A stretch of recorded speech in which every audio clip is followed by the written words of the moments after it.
You're listening to Contemporary Business with your host, Dr. Ivor Blumenthal. Dr. Ivor Blumenthal invites you to join the Contemporary Business Show in examining business excellence programs designed to celebrate great business successes and the business luminaries driving the operations. So, this is a business show, as you know, and I'm very pleased to be joined in studio by Leanne Friedman, who's the Chief Executive Officer of a company called EconoServe. And we're talking about employment equity and employment equity reporting. As you know, we've got a fantastic relationship with the Business Brief magazine, which is the number one online and in published form business magazine in South Africa. And so Leanne wrote an article in Business Brief, which was published on the 29th of November, entitled How to Submit an Employment Equity Report. And it's the kind of title I think one could expect from someone who's got a BSc behind them. But ultimately, at the end of the day, there's a lot more that's attractive and sexy about the notion of employment equity than is hidden and couched in this title, How to Submit an Employment Equity Report. Welcome to Studio and to Contemporary Business. Please excuse my voice. No problem. Thank you very much for having me. All right. So, employment equity, as you've quite rightly said to me before we went on air, impacts on everything in the workplace. It impacts and is impacted on by your skills development report. It impacts on your b-bbee strategy. In fact, you cannot get a management score on the scorecard unless you have an employment equity report if you're a critically mass-sized company. Let's start off there. What size companies are required to submit employment equity reports to the Department of Labour? Certainly. So to start off with, there's a lot of context and there's a lot of history. And obviously all of these laws, in South Africa we have got so many different laws. You've already mentioned skills development, BEE ties into employment equity. We've even got the labour laws. And basically in looking at all of that, certain companies need to comply. So the criteria that the Employment Equity Act has said is that if a company has got 50 or more employees, they must submit their employment equity report. If their staff count is less than 50 employees, but their turnover is specific in a schedule and they have actually categorized it into different industries, then they need to still submit. So if give me an example of a standard industry. For example, if you've got less than 50 employees, but your turnover is above 30 million and you are in the business service industry, then you would still need to comply. So if you're a QSE? If you're a QSE and your turnover, so the QSE threshold in terms of BEE is between 10 and 50 million rand per annum. So if you're a QSE, but your staff count is less than 30, you still need to submit your employment equity reports. Some of this legislation is quite interlinked, but in some contexts it's still different. So, for example, the BEE requirement means that you need to submit mostly when your customer asks you, or if you are a JSE listed company, of course the QSEs won't be listed. Also, if you want any government business, you need to comply. The Employment Equity Act... She's just shot down the entire Altex board on the JSE, but nevertheless, yeah. Yeah, let's not talk about what's happening on the JSE at the moment. In terms of employment equity, there's actually fines if a company doesn't comply. If you are a designated employer and you don't comply, you could actually be liable to a fine. That could go up to 10% of a company's turnover. Do you know of companies that have been fined? I personally don't know. I know that in the Commission for Employment Equity Reporting, they have listed some companies. So what happens is the Department of Labour can do an audit and they are allowed to fine. I don't know if you remember last year, there was a whole big case with ABSA. And the situation with ABSA was around whether or not they had actually submitted. So what happened is they submitted online, and just to inform your listeners, that needs to be done by the 15th of January. I always say, please do it before then. So anyone who's planning on going on leave, please do it before you do that. Plans, if you have to submit, have to be submitted by the 15th of January every year. Has to be submitted by the 15th of January. The problem is sometimes the site gets very slow. Sometimes it even crashes, which is why I'm saying please do your submissions early. Can you submit them manually? You can submit manually. Unfortunately, that time period has closed. That ended in October. So now you must do it online. So let's just get this right. By October every year, you have an opportunity to submit your manual report on employment equity. Yes. Then if you miss that deadline, you can submit electronically, but you have to do that by the 15th of January. You have to do that by the 15th of January, yes. how do you find out whether you have to submit a report? In other words, how do you find out if you employ less than 50 people? How do you find out whether you are one of those companies required to submit? So the Employment Equity Act, it's actually called Schedule 4 of the Employment Equity Act, and that has that different threshold in terms of the different size companies. I mentioned earlier the business services of 30 million. Agriculture has a threshold of 6 million rand per annum. Construction is 15 million rand per annum. 1.5. The highest threshold we've got is 75, which is for your wholesale, trade, commercial agents, and allied services. So anyone below 50 employees, but their turnover is in line with this, will need to comply. And as I mentioned, that's Schedule 4 of the Employment Equity Act. Okay, so Schedule 4 of the Employment Equity Act, critically important that you have a look at that, especially if you've not submitted. Now, I mentioned to you when you came into studio that I find it very, very strange, and I deal with these issues every day, but I find it extremely strange that there are multiple companies that are large graded entities which do not have employment equity acts in place, employment equity reporting in place. Yeah, that does happen. I mean, I actually got a call, I think it was about 2 weeks ago, from a company whose turnover is 2 billion rand per annum, and they said to me, can you please help? We haven't got our reports done, and obviously you need to get that report done in time, but it's quite a long process because you need to make sure that you've got a correctly constituted committee. Well, let's get this right then.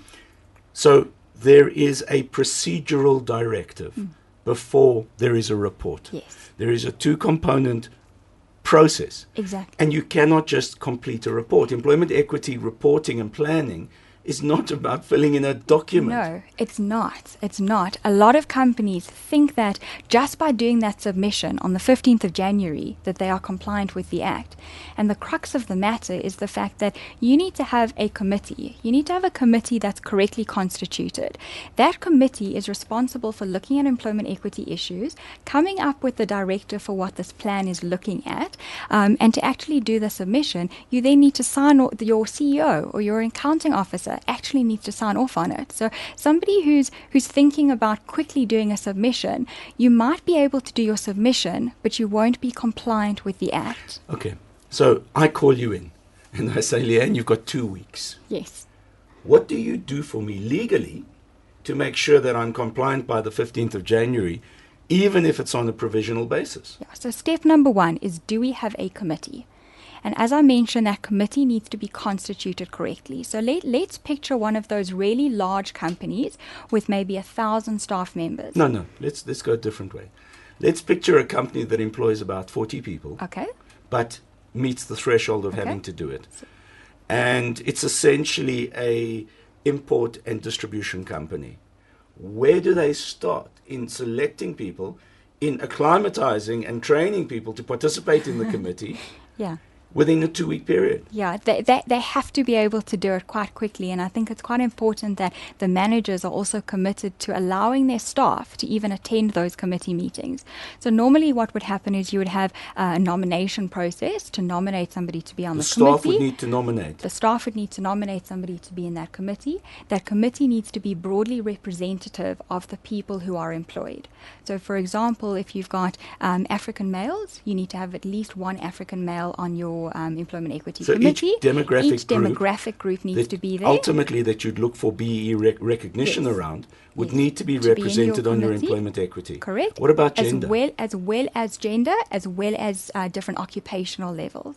So we need to be broadly representative so that we are basically the committee members can represent that group of people. Now, I'm preempting your next question of a 40-man company or 40 people company might not have all of those demographics or all of those genders to be on the committee. So in that case, you would have an additional person who's looking out for those specific genders and specific demographics who aren't yet represented. Especially in a 40-man business at least, you might not have people with disabilities. So you would have somebody who's representing the needs of somebody with a disability and maybe trying to work out how the company could employ somebody with a disability. Now that's interesting, and you certainly anticipated my next question. Who represents the disabled community if I don't employ disabled people in my business? So what you would look at is... Let me guess, you're going to say Aristelis. No. You would look at reasons why can't you employ somebody with a disability. Maybe you're sitting on the top floor in an office block and there's no access to an elevator, so you can't employ somebody who's wheelchair bound. No. Okay, so I'm not really talking about the deliberations yet. I'm saying, you mentioned in constituting the committee, we want to have someone looking after the interests of disabled if I don't employ people with disability. So who ordinarily would look after their interests? Would it be an external consultant who specializes in disability and accommodation? It could be either. It could be somebody internally. It could also be somebody who is external. It's basically there should be a minute item, or at least part of the agenda, to just discuss the reasons why the company can't employ somebody with a disability, or to at least be able to explore the option. I want to ask you a question, and really you've touched on a very bugbear point of mine. Yes. Is there ever a reason for a company to say we can't employ anyone with disability? And don't tell me they're going to be on the 10th floor of a building with no lift. Yeah. But is there ever a reason? There shouldn't be. There really shouldn't be. Somebody consulting on these issues, have you come across a legitimate reason?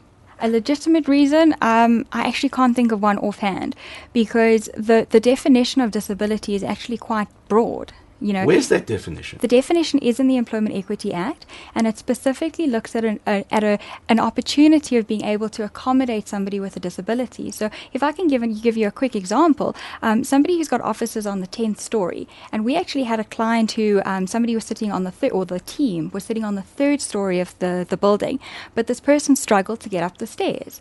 So they accommodated by moving the entire team downstairs to be with this person, so this person didn't feel discriminated against. Reasonable accommodation. And that is reasonable accommodation. So if we can show reasonable accommodation, and I mean, to answer your question, is it actually acceptable that companies don't employ people with disabilities? Not really. I've heard it said in this regard. I know we're going a little off point, but it's the first person who's understood it that I can talk to. Sorry, that's no inflection on you, dear listeners. It's just you never phone in. So what can I say? But I've heard it said that disability is most probably the single most legitimate reason for a specialized TES, temporary employment company, being created in South Africa. That a TES that specializes in the placement and the supervision of people with disability in the working environment would give companies the reason to contract people with disabilities into the workplace. What do you think about that? I think I'd like to, if you don't mind, just raise another little point in terms of the BEE legislation. The BEE legislation, there's some elements to the scorecard. There's an opportunity to earn points via doing certain activities. And there are actually quite a substantial number of points on the BEE scorecard for employing people with disabilities. And it's in every element. It's prevalent, and the thing is, there again, if I can say to your listeners, there are solutions out there. There are a lot of companies that actually do fantastic recruitment for people with disabilities. They understand the context, so they can understand the accommodation aspect, and somebody ends up getting a qualification who previously wouldn't have got a qualification, and as a result has an opportunity to gain access to the economy, which is what we're looking for. Look, let's be honest. The best board member in terms of employment equity or BBBE legislation would be a black woman in a wheelchair. If you've got a black woman who's a director, break her kneecap so that you hit the trifecta. Don't laugh, Ndaba. That's the reality. You hit the trifecta. But the point I'm trying to make is that by excluding disability in the workplace, it's suicidal when it comes to what you have to compromise for on all of the other elements. Yeah. But let's get back to the case in point, which is what are we talking about? Employment equity reporting. Okay. So when we talk about employment equity reporting, the average company sees it as some kind of an incursion. Certainly the average owner sees an employment equity committee as an incursion, as coming into their exclusive territory because they own 100% of the shares of a business, and interference. Participative management and single directorhood are not issues which sort of live together nicely and cohabit. What do you say to those CEOs? To all of those companies, I know that they see it that way. I know they see that the labor laws are restrictive. They see skills development as an extra hassle that they need to comply with. BE right now, unfortunately, is a grudge purchase. At the end of the day, if we can look at all of these laws and think about the reasons, firstly, why it was there, there, and secondly, where we can take it. We're actually looking at growing our economy. And how we can use it. And how we can use it to an advantage. My view on this is, and again, I'm talking to all of your CEO listeners out there, don't look at employment equity in one box, skills development in another box, BEE in another box. We've actually started looking at a transformation committee rather than having an employment equity committee, a BEE committee, and a skills development committee, because it overlaps. And the Department of Labour will accept that. Absolutely. As long as your committee is constituted correctly, and as long as you are discussing relevant issues.